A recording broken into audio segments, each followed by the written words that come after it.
और बच्चे हैं वो बॉयफ्रेंड और गर्लफ्रेंड की बीमारी से बीमार आए हैं, साफ बातें हैं। अब व्यभिचार प्रवृत्ति से युक्त होते हैं। अब उनको बड़े बूढ़ों के आगे झुकना, उनकी सेवा करना उनको पसंद नहीं आता। उनको ये पसंद आता है कि हमारा दूल्हा होटल से भोजन लावे, हम खावें और मनमानी आचरण करें। उनको बड़े बूढ़ों की सेवा करें। उनको ये सत्संग अच्छा नहीं लगेगा। तो आपके भाग्य कि आप यहाँ पूछने आए हो। नहीं, आज के नए बच्चे और नए बच्चियां, ये जो गर्लफ्रेंड बॉयफ्रेंड और लिव इन रिलेशन ये जो चल रहा है ना, ये बुद्धि को भ्रष्ट करने वाला है। गंदे आचरणों से बुद्धि भ्रष्ट होती है, और जिसकी बुद्धि भ्रष्ट होती है वो बड़े बूढ़ों की आराधना नहीं करता। पक्का समझ लेना। उसके लिए बड़े बूढ़े ऐसे कबाड़ की तरह दिखाई देते हैं। ये बोझा है हमारे लिए, मरे जल्दी तो हम। पर बच्चा, तुम्हारी बुद्धि कहीं ना कहीं शुद्ध है तो आप अपने माता पिता का त्याग मत करना। और पत्नी अर्धांगिनी होती है, इसलिए उसको दुख देने की चेष्टा मत करना। ऐसी विवेक से चलो कि पत्नी को भी संतुष्ट कर पाओ और माता पिता की भी सेवा करो, क्योंकि पत्नी अर्धांगिनी है। उसका त्याग आपकी तरफ से उचित नहीं, धर्म नहीं कहता। और पत्नी के बस में होकर माता पिता की त्याग वृत्ति करना या कटवचन बोलना या पिटाई करना या इस तरह के आचरण करना तुम्हें नरक ले जाएगी दोनों को।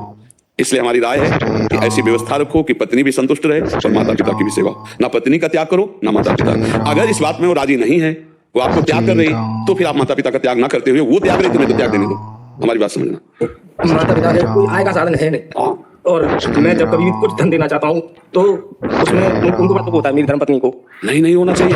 इससे फिर मुझे भी दुख होता है। अब नतीजन ये बात मेरे माता पिता को पता लगी तो अब उन्होंने पैसा लेना बंद कर दिया मेरे से, और दुखी रहती है। नहीं बच्चा, नहीं, उनके पैर छू। नहीं, आप उनको बहुत धन्यवाद। आप अपने माँ बाप के प्रति इतने दयालु हृदय हैं, उत्साह। आप उन्होंने मुझे इस काबिल बनाया। आज मैं भारतीय वायु सेना में सेवा बिल्कुल। लेकिन आपको पत्नी को थोड़ा विवेकवान होकर समझाना पड़ेगा। उससे नफरत मत करना। नहीं, उसको, हाँ, उसको भी प्यार करो। अपने माता पिता के पास आपको पहुंचाओ और उनके पैर छू के कहो कि हमारा रोम रोम, एक एक बूंद खून आपकी सेवा के लिए। आप अगर नकारेंगे तो ठीक नहीं रहेगा कि देखो तुम्हारी पत्नी भी ना नाराज हो और तुम्हारे माता पिता की सेवा बने। इसके लिए थोड़ी बेईमानी करो अपनी पेमेंट से। यदि आपको ईमानदारी है कि जैसे पत्नी का अधिकार आपके धन पर है, ऐसे माता पिता का भी अधिकार, क्योंकि माता पिता के संयोग से शरीर पुष्ट हुआ है और पत्नी उसी शरीर का भोग कर रही है। तो माता पिता का अधिकार प्रथम है। तो हम बेईमानी इसलिए करें कि झगड़ा ना हो। लेकिन परस्पर थोड़ा इतना अनुशासन तो होना चाहिए। वो ये नहीं समझती कि माँ बाप ने पैदा किया, इसका अधिकार है माता पिता की सेवा करना। अब तुम जो पूरी पेमेंट पाते हो केवल पत्नी को ही दे दो, यह धर्म है।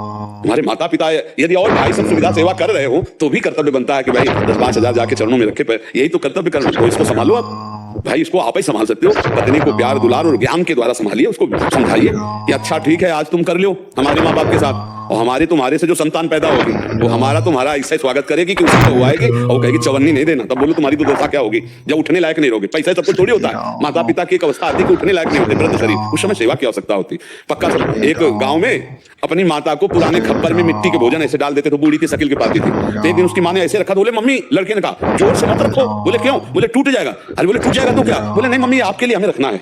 जो दादी को पवाती हो ना, इसी में आपको हम देंगे। समझ रहे हो ना? तुम्हारे आचरण, तुम्हारे बच्चों के संस्कार बनेंगे, तुम्हारे वैसे ही भोगने पड़ेंगे। तो अपनी पत्नी को प्यार में बहुत ताकत है, प्यार से सुधार लो, विवेक से सुधार लो, पर माता पिता की सेवा न छोड़ना। ठीक है? हाँ, इसका मतलब नहीं समझना, निगेटिव मत ले जाना। कल हमारे बच्चे होंगे, अगर हमारे साथ ऐसा व्यवहार करें तो क्या उचित रहेगा? तो हम भी तो किन्हीं के बच्चे, उनकी सेवा करनी चाहिए। ये आजकल सबसे बड़ी समस्या हो रही कि नवीन बच्चे माता पिता की सेवा नहीं करना चाहते, बहुएं सास ससुर की सेवा नहीं। बड़ी दुर्दशा है बहुओं की।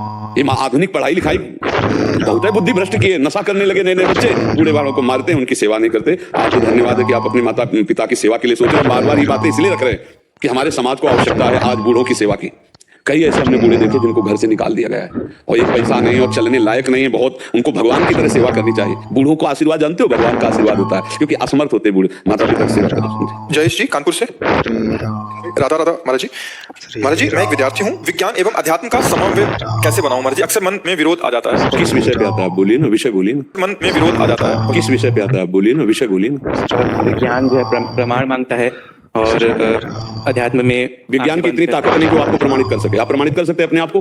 तुम्हारा विज्ञान प्रमाणित कर सकता है? तुम्हारा विज्ञान केवल स्थूल शरीर को प्रमाणित कर सकता है। इस ढांचे का अल्ट्रासाउंड हो सकता है, ढांचे का एक्सरा हो सकता है, लेकिन आज तक विज्ञान मन को प्रमाणित कर पाया कोई है? ऐसा यंत्र भारत में है या अमेरिका में जो तुम्हारे मन का एक्सरा कर दे, तुम्हारे मन बुद्धि को देख ले? जब मन बुद्धि को नहीं देख सकता है सूक्ष्म शरीर, तो तुमको प्रमाणित कर सकता है तुम परमात्मा के अंश हो? आज तक है विज्ञान में ताकत? अध्यात्म को आप कैसे ललकार सकते हैं विज्ञान के बल से? अभी अध्यात्म को जानते ही नहीं ना, इसलिए आप ऐसी बात बोल दिए। विज्ञान और अध्यात्म, विज्ञान है स्थूल शरीर का और अध्यात्म है सूक्ष्म और कारण शरीर से भी परे आत्म तत्व का। अध्यात्म आत्म तत्व का। बच्चा, अभी तो तुम बालक हो, संसारिक बालक हो, इसलिए इस बात को कैसे जानोगे? विज्ञ जन इस बात को जानते हैं। अध्यात्म स्थूल सूक्ष्म और कारण तीनों को बाधित करके आत्मबोध प्रदान